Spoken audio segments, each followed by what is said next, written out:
What's going on, guys? We are headed to Formula Drift St. Louis. We've got a very special mission to accomplish this trip. As you guys probably saw in the last video, I talked about something very special that I want to acquire for the M3, and we're picking that up this trip, and we have some special guests. I have my girlfriend, Cameron, aka Pocky, and got my mom as usual. So we're making good time. We actually didn't really buy it for this trip, but we bought a truck for my dad, big air quotes, and it's actually going to be the vehicle we used to haul the motor back, just because we really didn't have something that fit the bill. It's a 2008 Ford Explorer Sport Track, as you guys just saw.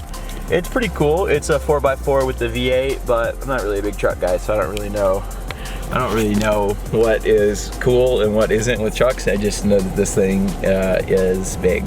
That's about all that I know. But anyways, we're gonna keep going. We've actually already probably driven about 3 hours or so. We've probably got about 4 left. So coming from Meridian to St. Louis, pretty long drive, but pretty good one too. So yeah, let's hit the road.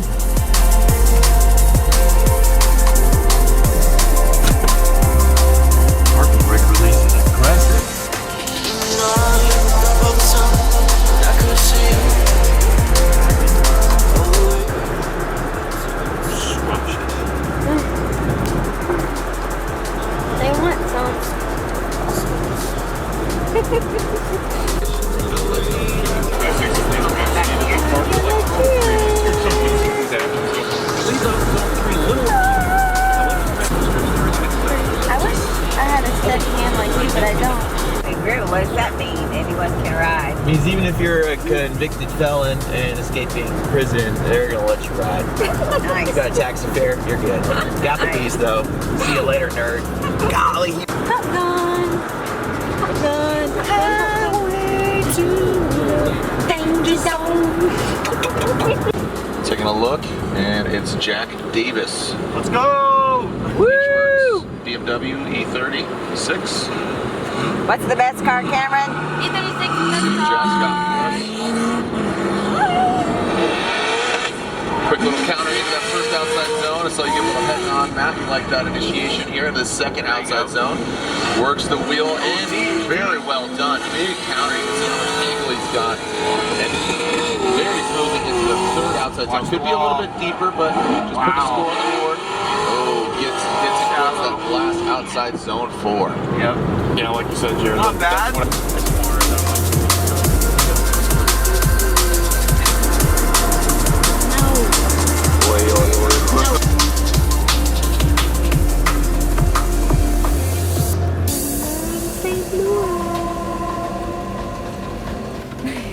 Go to jail. Where are we at? St. Louis. Ah, Formula Drift. Turn left onto Locust Street. You didn't know how to do footage, How do we get in there? What's going on, guys? It's a big day. It is Saturday of Formula Drift. Today is the rescheduled Pro Spec competition as well as Pro competition. And today is also the day that I'm picking up my 1JZ. And so I am very excited. Got the whole crew, got Pocky. And we're getting ready to head to Worldwide Technology Raceway right now, so I'm gonna document everything I can. Today's gonna be cool. Probably gonna see if we can talk to some of the drivers as well. Just ask them a few simple questions. You probably saw my video last year with Rome, but we're gonna do something a little simpler with a few of them today. And yeah, it should be a good day. Looks like the weather's gonna be nice. Should be like high 80s at the highest, so yeah, it's gonna be a good day.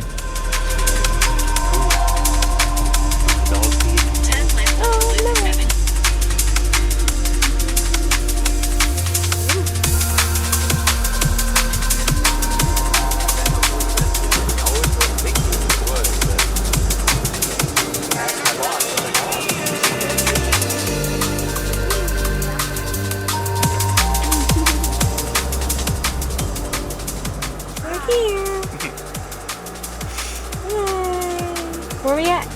Worldwide Technology Raceway. Formula first. Formula first. Formula first.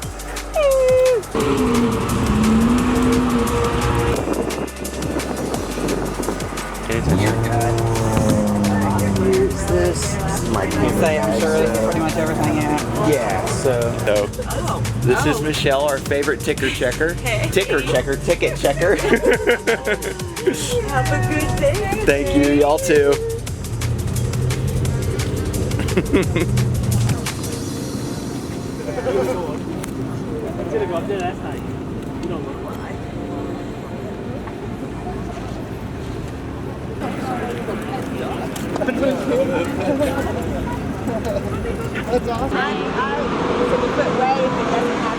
Griffen Gray. Hey, Ray. Griffen Gray. Griffen Day. Don't say that.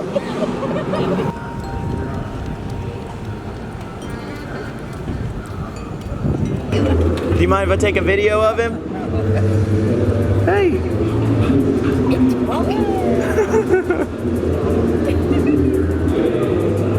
Let me tell him hello. Hello.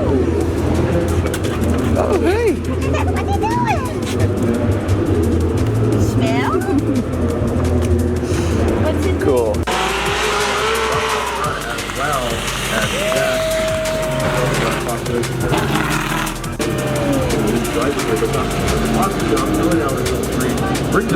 Let's go, Jack. Going hit a cone, hit a cone, that's strike 2, and go to the of this car. Here we go, Jack Taylor.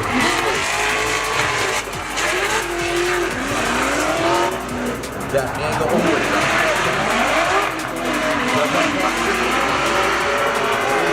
Nice, nice, nice.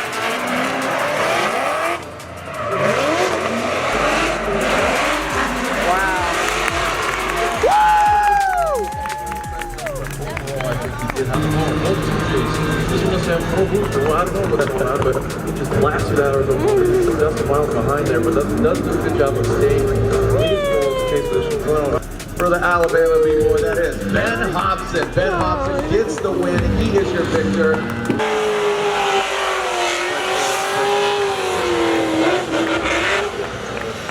It's a good lead. A huge deficit with that failure to qualify. He could jump up, but again, that's a big departure. All right, make some noise for him. The stands begin to fill up.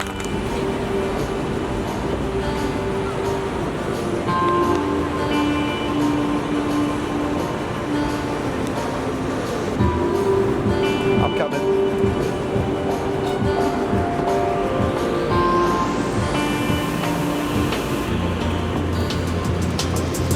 So we're actually about to walk over to the pit right now, and we're gonna have to figure out how to get the truck back into the pit area. I think Jelani's gonna give us a pit pass, and we're gonna get back there. We're gonna get it loaded. So I've never loaded an engine up, but we're gonna figure this out as we go. So yeah, let's go do it.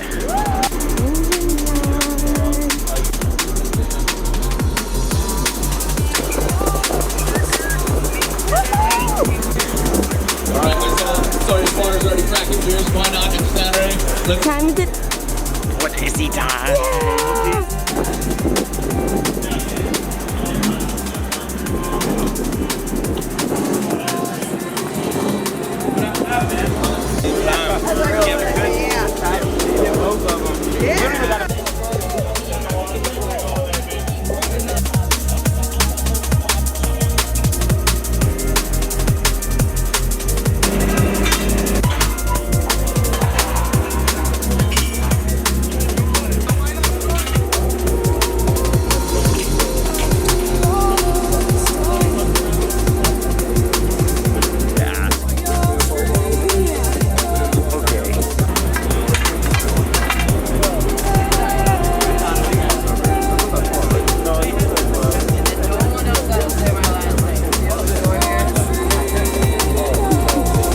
So unfortunately I forgot to ask him to introduce himself, but this is Jack Davis, pro spec driver of the Deechworks BMW E36, and of course, since he drives best car, a good friend of mine. I wanted to pick his brain on a few things I had been wondering and ask him a few questions. Okay, so why keep doing FD when it's obviously not, or a lot of people might not know this, but that it's not, like most drivers out here are not profiting off of doing FD, and it's not really a viable means to like a long-term sustainable career. I mean, it could lead to other opportunities, but it itself So why keep doing it? Like, why are you still driving FD, and why do you want to keep doing it? I did it because I always liked it. Like, I was like 14, I was watching FD. Like, dang, this is cool, I want to do it. And then I worked for like 6 years to get here, to get a pro license, right? Now I'm in it, so it's like, what do I do now, right? I'm in it because it's fun. The best drivers are out here, right? Not only is it good driving practice, but like I get to talk to people, hang out. It's also really good for marketing too. Like if I reach out to a company and I say, hey, I go to these local events, they're gonna say, okay, cool. If I tell them I go to FD and it gets 3.7 million views on an average weekend, you know, that's leverage for a company. Right. So for a person like me, small dude in Tulsa, working a full-time job, like I couldn't build this unless I had sponsors helping me out. So that's a big thing as well, is leverage, being in FD. But I'm in it because I enjoy it, because I always wanted to be in it. And, you know, every now and then there's a guy that's good, works his way up, and he gets picked up from somebody, like a big company. Right. Which, you know, obviously it might happen to 1 out of 1,000 people, but there's still a chance. And I don't only do FD. I do a lot of other events too, and this is kind of just a fun weekend for us. Yeah. So this is something that you want to keep going with, right? Yeah, I want to do it as long as I can. As long as I can afford to do it, I'll be here. If you don't see me here, it's because I'm too broke. And do you still have fun doing FD? Yeah, oh yeah. Like, I guess like you said, this is like your weekend off. Because I think that's where a lot of people go wrong, is they get so focused on the competitive aspect and they sort of forget the fun. But I can tell, it seems like you still enjoy doing it. I do, yeah. The prep work is tough. It's also a mini vacation for all of us too. Because my job, my boss is really cool. I'll tell him like, hey, I'm going to FD this week, I need it off. So we just get to hang out for a week. Yeah, I guess that's another thing we should mention to a lot of people probably don't even know, that like a lot of these guys have normal jobs. Yeah, like most of us do. A lot of people assume you're a pro race car driver, but most of you guys have like normal. Yeah, I have an 8 to 6 is what I work, Monday through Friday. There are a couple people out here who have money and don't need to work, yeah, you know, one way or the other. But yeah, for us and a lot of the other guys, we work full-time jobs and do this on the weekend. And with the car, I mean, are you a lot of times the main one working on the car? Yeah, me like and my by friends yourself? built it. No, normally if I need to work on the car, I'll call a friend over. Okay. Just because I hate working on it alone. I got you. I will. Like I'll work on it alone, but I'll work on it for 10 minutes and I'll be like, this crap sucks. I'll go inside and watch TV or something. I feel that. But yeah, me and my friends built it. The only thing that we outsourced was the roll cage and the wiring harness. Everything else we did. So I guess that leads me into my next question. Why an E36? Because when you're starting this, you can sort of pick from a host of platforms. So why did you choose an E36? Well, I got an E36 originally. It was a sedan because I thought, well, I saw it on Facebook. It was like an E36 sedan, real cheap. And this was after I sold my Miata and my 350Z. I knew that they were good cars. I got it, and it blew up 5 days later, and then we LS swapped it. So it kind of just happened. But as I learned everything, I got it because they're easy to work on, right? One control arm up front, McPherson. One trailing arm in the back. You look at like that FRS, I think it has 5 control arms in the back. Yeah. If one of them's adjusted differently, it's not going to drive right. You know, the toe would be off, the driveline angle. So I stuck with E36 simply because it's easy to work on. One control arm in the front, McPherson, trailing arm, easy suspension. Parts are like, you can get eBay headlights for $80, right? Yep. If you had a S13 something, you can't do that. Brick $1,000. Exactly. You can't get LED taillights on Amazon for $75 for that FRS, you know? So that's a big thing why I run it as well. It's cheap, easy to work on, parts are all over the internet, and I'm just comfortable with them. So I guess that's another important principle. It's not just important to have it affordable at the grassroots level, it's also important to be affordable here. Yeah. Because like, again, it comes back to what we originally talked about, like you don't have an unlimited budget. No, as a matter of fact, it probably due to the fact that as you get up to this level, your budget gets smaller. It does, yeah, that's why I haven't bought a new hood. So my hood's all beat up. We're back into the car's all crushed in, I just haven't been able to fix it yet. Yeah, I'd imagine it'd probably be a refresh like every season, not necessarily like every event. Not everyone's doing it every event. We'll tape it back together, put some wrap on it. No, it's cool, man. Well, hey, well, good luck. Utah's next, right? Utah's next. You're gonna do some 100-mile-an-hour entries? Yeah. Did you drive Utah last year? Yeah, we drove Utah last year, did really good. And then right before competition started, my oil line broke. Started spraying oil on the header and almost caught on fire. Wow. We couldn't fix it in time. Hopefully none of that this season. And maybe a podium would be cool. Finish it out I hope strong. so. You said you're 7th in standings right Yep. now, right? Yeah, we booked the 7th today. That's pretty good. We've qualified every event, got top 16 every event, and we went top 4. I remember. Yep. It's exciting. Hey, well, good work. Thank you for talking to me. For sure. And we'll catch up with Jack sometime soon. Of course, we also had to take a second to talk to one of my great friends, Cory Talaska. So why FD? Like, why do FD when it's obviously not a path to a career? Like, it's not, if you're not making profit doing FD, so why do you do it? Well, it's the highest level of the drifting world. There's a million different levels overseas, all this stuff. But we've raced for 24 years in all these different forms of everything, and the goal is always to get to the top, you know? So here we're at, you know, pro spec, we're like just in that realm, in that community, and it's just fun. The competition out here is nothing like any other event that we run. It's high intensity, it's stressful. Yeah, we put a lot of money into it. You know, I started my own print shop just to be able to take the time off, to be able to just drive to every event possible, do all this stuff. It's more sacrifice than reward for sure, but you become a millionaire racing by starting as a billionaire. So it's just it's more of just a passion for it, man. It's just like do whatever you can do, you know, sleepless nights to come here and shred. So you do still have fun out there on grid, right? Like it's competitive, but when you're out there, are you having fun? You have to have fun. First year of FD was like super in my head about a lot of things because of course it's like high pressure, a lot of eyes watching you, you got sponsor obligations, all this stuff.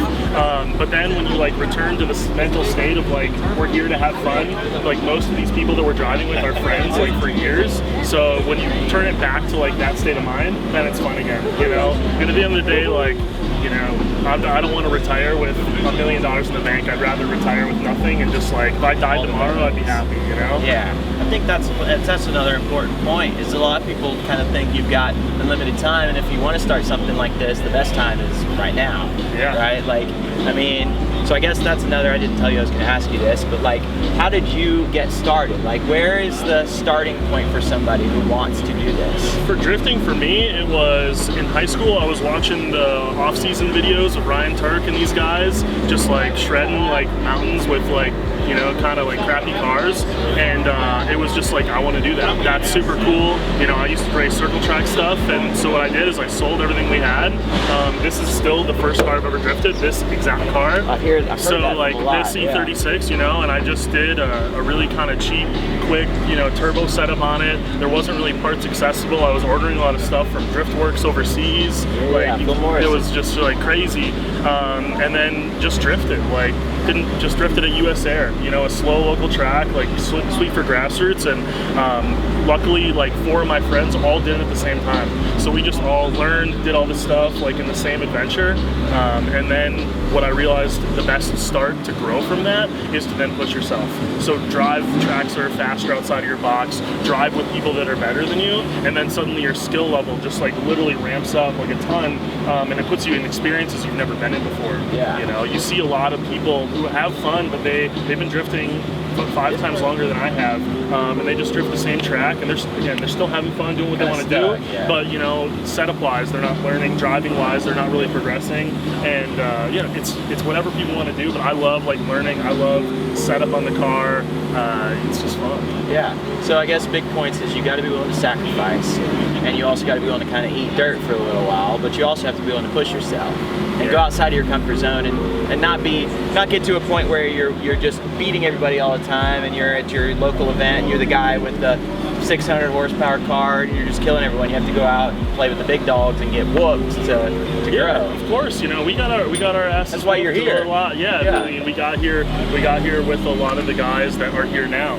We all moved up together kind of thing. And to do this at this level, there's no one out here that isn't sacrificing literally everything. And it doesn't matter if you come from money, it doesn't matter, it's time.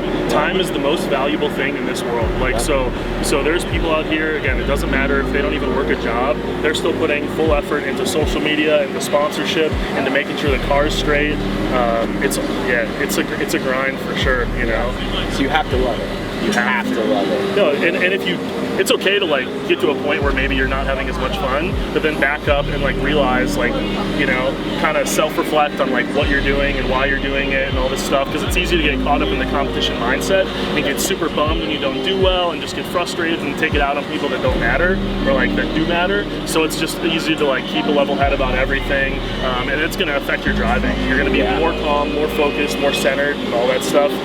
This year we felt a lot more dialed. We've just been chasing car issues, so you know, it's all, if it's not one thing, it's another. So. But everything that breaks on the car is another thing that you can improve and fix for next time. Yeah, absolutely. No, it's if there's always a weak link or something, you know, you have a checklist that we go through, and every single event, something gets added to the checklist that we didn't even think to check, you know.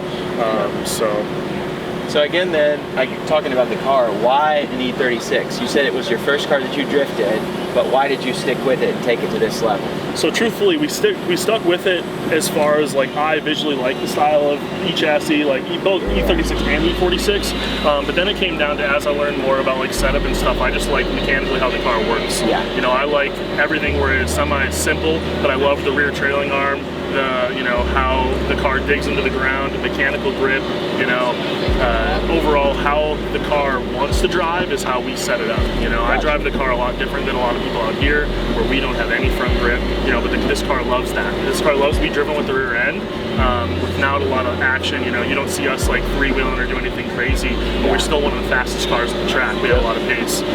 So truthfully, I'm really honed into like how the car feels and drives. That's what I really like about it. So. Well, good stuff, man. Well, hey, good luck, or better luck in Utah, and hopefully you've got the list figured out and everything on the list works. But yeah, thank you for talking to me. It was good to see you. Yeah, thanks. So let's see some 100-mile-an-hour entries in Utah. Definitely, we're hitting the 100. Do you have a favorite pro driver? I like Matt Field. The problem in FD, I like Turk. He's also a good driver. The problem is in FD, this is just wearing a boxing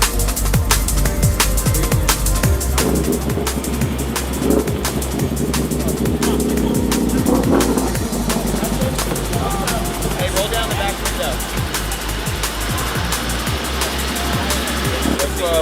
Oh, okay. 3 feet, 2 feet. Alright, you good. Keep going. You just cut it this way a little bit. Cut it to the... Wait, slow down, slow down. I got you. Cut it some more. Oh, keep going. Keep going. Stop. Perfect. And Cameron is filming.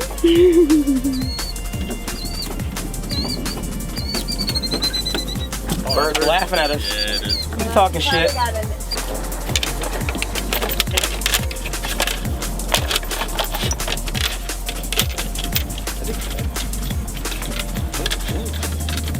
It is. All right, ready? 3, 2, 1. Ooh. I can just slide it the whole time. Yeah, we can just slide it the whole way. Fuck it. Keep going. There we go. Here we go. Here, I can get this. Oh, that's all right. Okay. 3, 2, 1. Here we go. All right, now we need that piece of wood. Woo! My back. The suspension on this thing. Now, slide this wood back underneath of it. You ready? Yep. Like, there you go. I need to change the... Now, what about ratchet? What about? Honda freak something. You gotta, oh sorry. Squeeze, when you go to ratchet, squeeze that lock. There you go, now you can ratchet. Like I said, I was dead set on LS, and I started thinking about what I would actually want out of an LS, and it wasn't just like, if I had an engine that revved to 6, I would not be happy. And I was like, John Deere tractor. yeah, and I was also like, I was like, I want something that's gonna be fast revving, high revving, and make like really peaky top end power, which instantly took me from LS to JZ. That's sick. Yeah, that's good.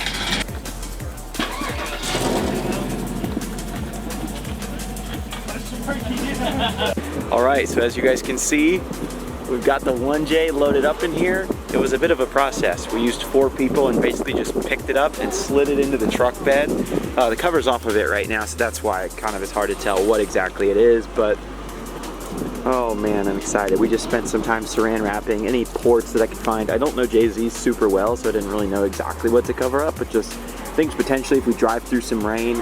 You can see it's already got the mid-sump pan that we need for BMW stuff on it, and we just used blocks of wood to sort of support the front end of the motor. Everything's on it. It does have the AC compressor on it still. It's a little bit of a detail that I wanted to still be on there because I do want to try to figure out how to get AC to work in this thing, but yeah, whew. We just spent hours doing this process, so the whole crew, girlfriend and mom, are hungry and ready for food, and so am I, and pro competition is about to start, so we're gonna go inside and watch and hang out for a little bit. Next clip is gonna be a few hours from now because we need a little break, but yeah, I'm stoked. Let's get this thing in the car for Riverside, question mark, maybe?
Something that looks wild.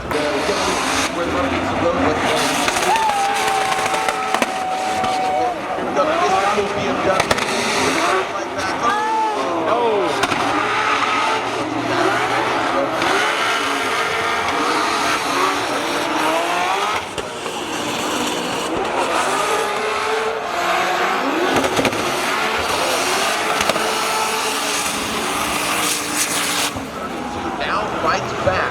Join us for in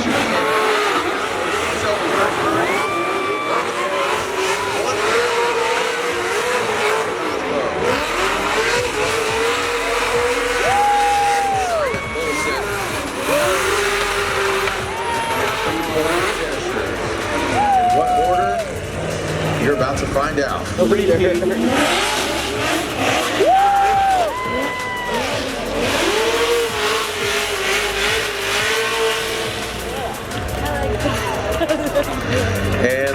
And that winner is unanimously Odie Buck.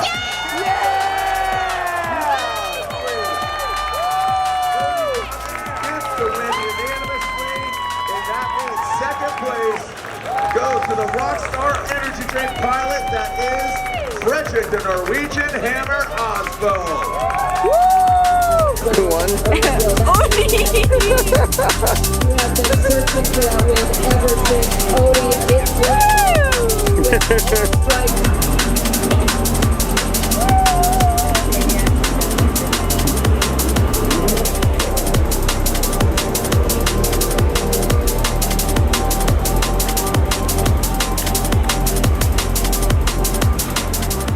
Looking back on my trip to St. Louis, I can't help but be absolutely overwhelmed with joy. And you know, I thought going into this that the best part about this trip was going to be getting my dream engine, buying my 1JZ. But to be honest with you, it wasn't.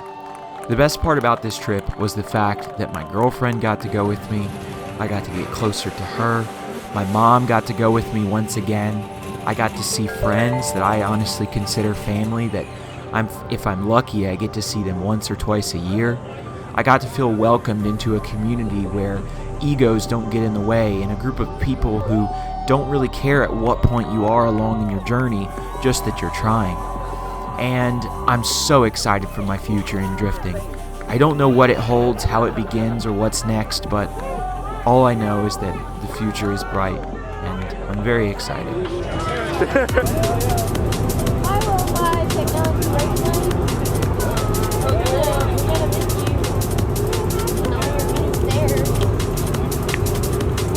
Goodbye now. Okay. But we'll be back. We'll say goodbye.